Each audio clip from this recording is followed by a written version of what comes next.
Guys, pakita ko lang yung sili dito sa amin. Maliit lang yung puno. Ayan.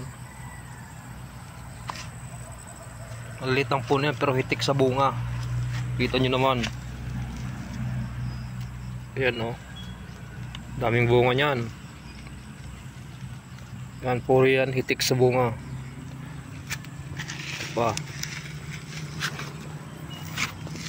Hitik sa bunga.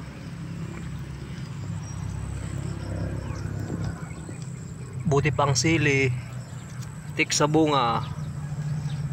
Ang aking bulsa butas na. Ayan oh, dami niyan. Dito maliliit lang yung puno, mababa lang pero hitik na hitik sa bunga. At ito yung kamatis, ganun din. Hitik na hitik sa bunga. Yan oh, daming bunga niyan.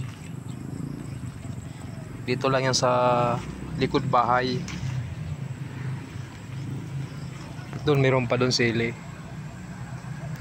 So itong bulaklak ni nanay, marami. Yan. Dito sa likod pagka gulay lang, pipitas ka lang. Kompleto dito, may okra, talong. Ayan, namumunga na rin yung mga talong. Ayan, silip pa yan oh. Daming bunga niyan. Saka may talbos kamote, kalabasa.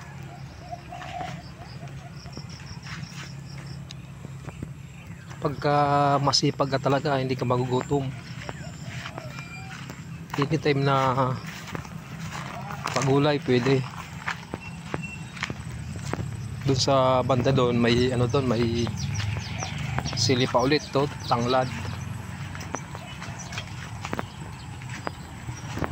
Siling labuyo. Ayan, may pinya. Ito yung siling labuyo. Ayan, maraming bunga yan. Ayan oh, pag gusto nyo lang ng pangpanghang, huwag kayong hiyang pumunta rito. Ayan. Dito yung sili talagang alagang alaga. Alam mo na, pagka Bicolano.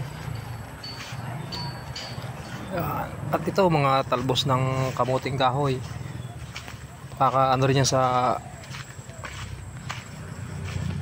Ayan, ang gaganda ng talbos.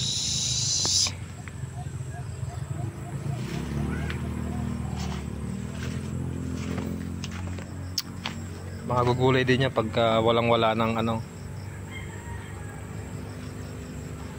panghalo sa isda.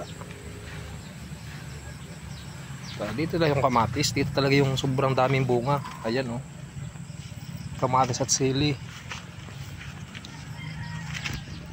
Naghihinog na nga rin dito oh. Kulay na, brown. Na yan. So ayan guys, pinasilip ko lang yung namin, yung likod bahay dito sa probinsya. Thank you for watching.